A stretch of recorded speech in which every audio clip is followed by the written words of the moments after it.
Good morning, everyone, and welcome back to the House of Jin Shin.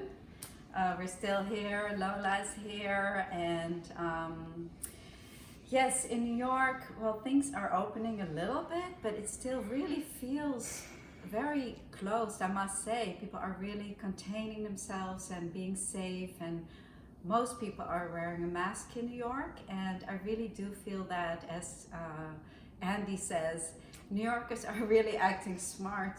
You can feel that they're keeping social distance, that they're very aware, they wear masks. So I hope that's everywhere like that, and people stay conscious and aware of what's going on, so that we don't get into another crisis because we all want to get out and get this over with, right?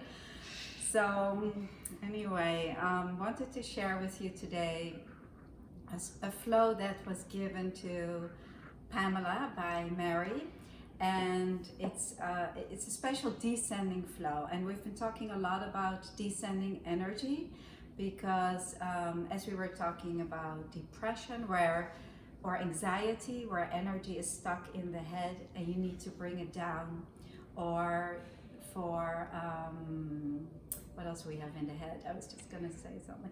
Anyway, anything that we need to bring down. So any project above the chest line. So also long projects, hard projects, mental, emotional stuff. When the emotions are stuck and are not moving, we want to bring the energy down.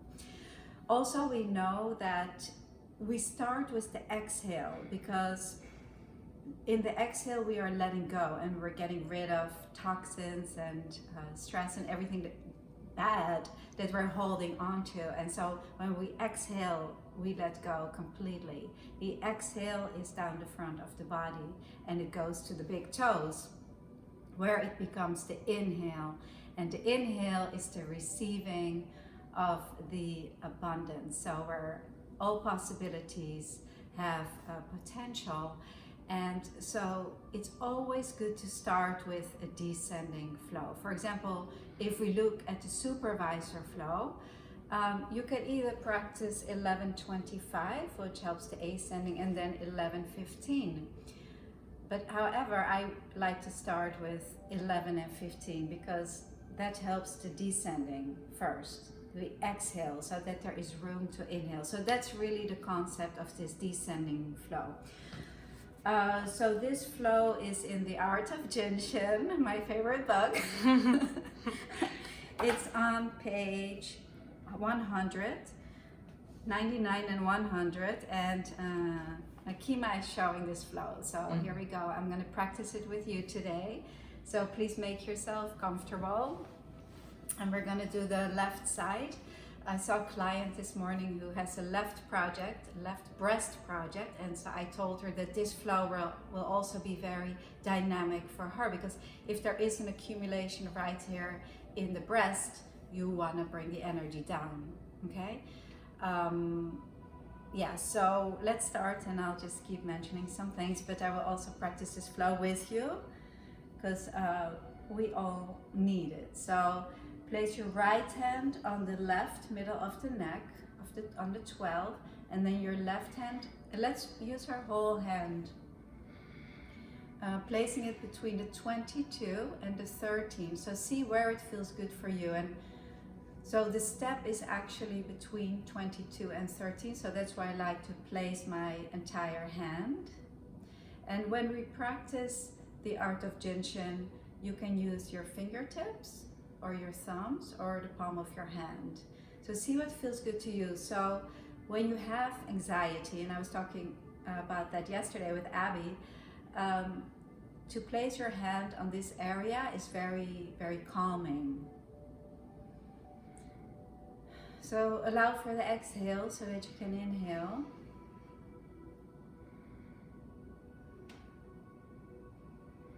And 12, of course, allows for the energy to ascend into the head so that it can descend. So we always think when we want the energy to descend, we also want to want the energy to ascend. So there is no exhale without the inhale, and there is no inhale without the exhale. And so we always think in that way. So here you're allowing with the 12 for the energy to ascend into the head. And then with your left hand, between the 22 and the 30, you're allowing for the energy to descend. So take 3 nice deep breaths here. And allow for the breath to be. You don't have to try the breath, or you want to make sure that you're comfortable so you can lie down. I'm just resting my arm here. So again, you can do this anytime. This is a nice flow to practice when you're just sitting, hanging out, watching TV. Very comfortable. You always want to be comfortable and allow for it to be, and 12 helps with that. That helps us to surrender. Instead of my will, we allow for thy will to come forth. Thy will. And now let's move our hand to the 14. The left 14 helps our digestion, helps to calm our mind, and helps our physical digestion, as meaning digesting food. So how similar they are, really, the digestion of food and the digestion of our mind. It all starts in the head. So this allows for it to harmonize. And the left 14 tells us about how we absorb carbohydrates in the body. So if you have a very flared out left rib, you may want to see what kind of protein you're eating and how you're processing them.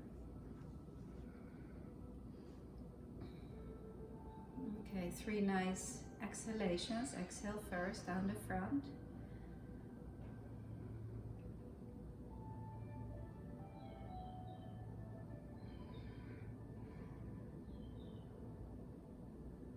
And even in New York, I can hear the birds when I become quiet. Then let's move our left hand to the 15. The 15 is right at the upper thigh, where the upper thigh connects with the groin. So it is a little bit different on everybody. For some people, maybe more on the upper thigh. And that's actually the one that Haruki Kato used in Japan. He used it a little bit lower than Mary Burmeister's, who's more in the groin area. So see what feels right to you, and also see if you want to get closer to the pubic bone or more lateral. Now, if you have a back project, this hold is very effective, because if you have a back project, whatever you have on the back, you can find the cause in the front of the body. And now you understand why. Because if the energy is stuck here, the energy first needs to descend so that it can come up the spine. So we have to always release the 15 first.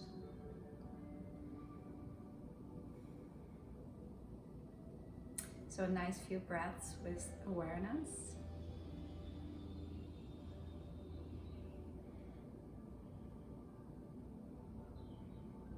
And then moving your hand to the kneecap, which is a little bit different than we're used to. Usually we place it on the SEL1, but here we're placing it right on the kneecap, which helps on an organ function level, because which organ flow moves through the kneecap?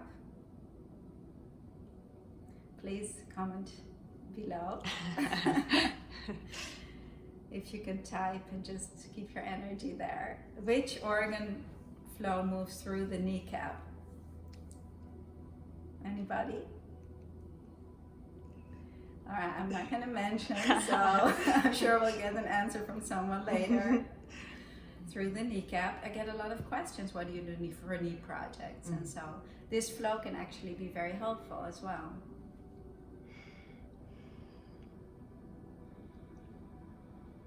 Always look, Lola and I've been working on organ flows, and we've been reading about exactly where they move in the body, and it's so important to understand that, so that we can resolve our projects.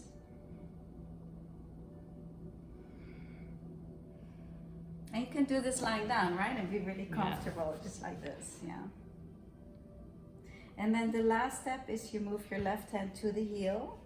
That's also a little bit different one. And if you study your organ flows, you will see, Lola and I learned yesterday, which organ flows actually move through the heel. Yeah. And I'm going to give that answer to you because we've been getting some questions about heel projects. And the liver, the kidney and the spleen energy move through the heel. And so we know that for heel projects, you can hold the coccyx, helps the heel. There's a page with the dermatomes in the book, in the textbook actually, that shows that when you have heel pain, you can hold the coccyx. And now you understand why, because the kidney and the spleen energy, they cross at the coccyx. So it's so important for all of you to continue studying. Always keep studying like I am. Right, Lola? Oh, yeah. With me? We're always always learning. Always having nice conversations with Philomena and always just doing research and studying, and it's just really wonderful and a beautiful art. So we can practice very simply, and at the same time we can keep studying. So, you know, explore that, keep exploring. And I wanted to remind you also that just place your hands together here and let's hold this mudra for a moment. That I created this webinar, Beginnings, that is 4 hours, and I move with Kobe all through this book, The Art of Jin Shin. So if you want to deepen your studies and if you want more clarification on the book, then please get Beginnings. It's on our platform. And just keep practicing this beautiful art and spreading it with the world. You can practice on your loved ones and your family, friends, and pets, and on yourself. So I'm wishing you a wonderful day and lots of love.